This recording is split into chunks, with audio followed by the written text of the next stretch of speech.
Announcer, fighting in Pokrovsk is happening every minute, and in Kupiansk, our forces are driving out Russians who were abandoned there by their own command. The occupiers are not easing their pressure on the Lyman and Huliaipol sectors.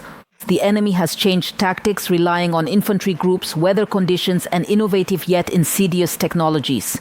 Tatiana Demuk has more details on the situation at key sections of the front. Announcer, the most difficult situation as before is in the Pokrovsk direction. Kirilo Trehubov, the enemy is currently carrying out constant assault actions. At the moment, the notional border between the sides runs along the railway line, that is, the southern part of the city. The enemy has infiltrated and is trying to advance further. Announcer, over the past week, the Russians have made significant advances in Pokrovsk and Marnograd, creating a serious threat of encirclement. According to Deep State, there is less than 2 kilometers between the gray zones. Kirilo Trehubov, the enemy is trying to concentrate closer to the city center in order to infiltrate further to the east and to the north. Announcer, despite the intense fighting, about 1,000 civilians still remain in the city, continuing to live near the front line.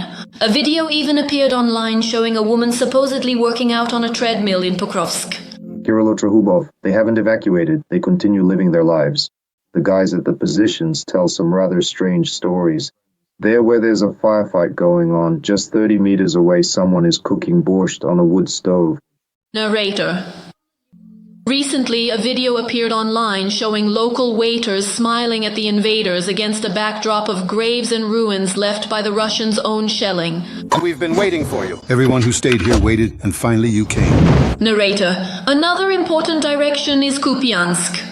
The enemy has repeatedly claimed that the city is under their control. Andrei Trehubov. There are groups in the northern districts of the city.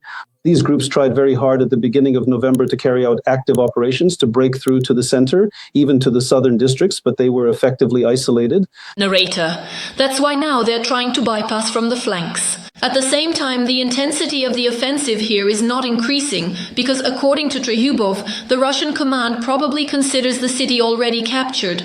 Andrei, they believe they are winning. Putin is being told that Kupiansk has already been taken, so why send additional forces there if Kupiansk has already been taken? Narrator. In the Zaporizhzhia direction, fighting continues for logistical routes and the settlements of Orikhiv and Novodanilivka. Andrei, the enemy is carrying out assault actions only with the help of bad weather conditions. So to speak, about 2 or 3 months ago, the enemy would still launch assaults with military equipment and armored vehicles during the daylight hours, when there were no bad weather conditions at all, in 5 or 6 different directions in successive waves. There were sometimes up to 10 waves in total. Now, the enemy is actively looking for weak spots in our defense and is making use of the fog.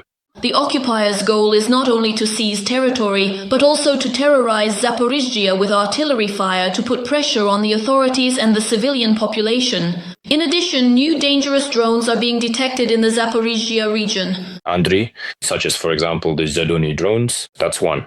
This is the one that actually flies into our rear area, lands directly on the road, and can wait there for approximately 12 hours in standby mode, carefully tracking our equipment, vehicles, tracked vehicles, and so on.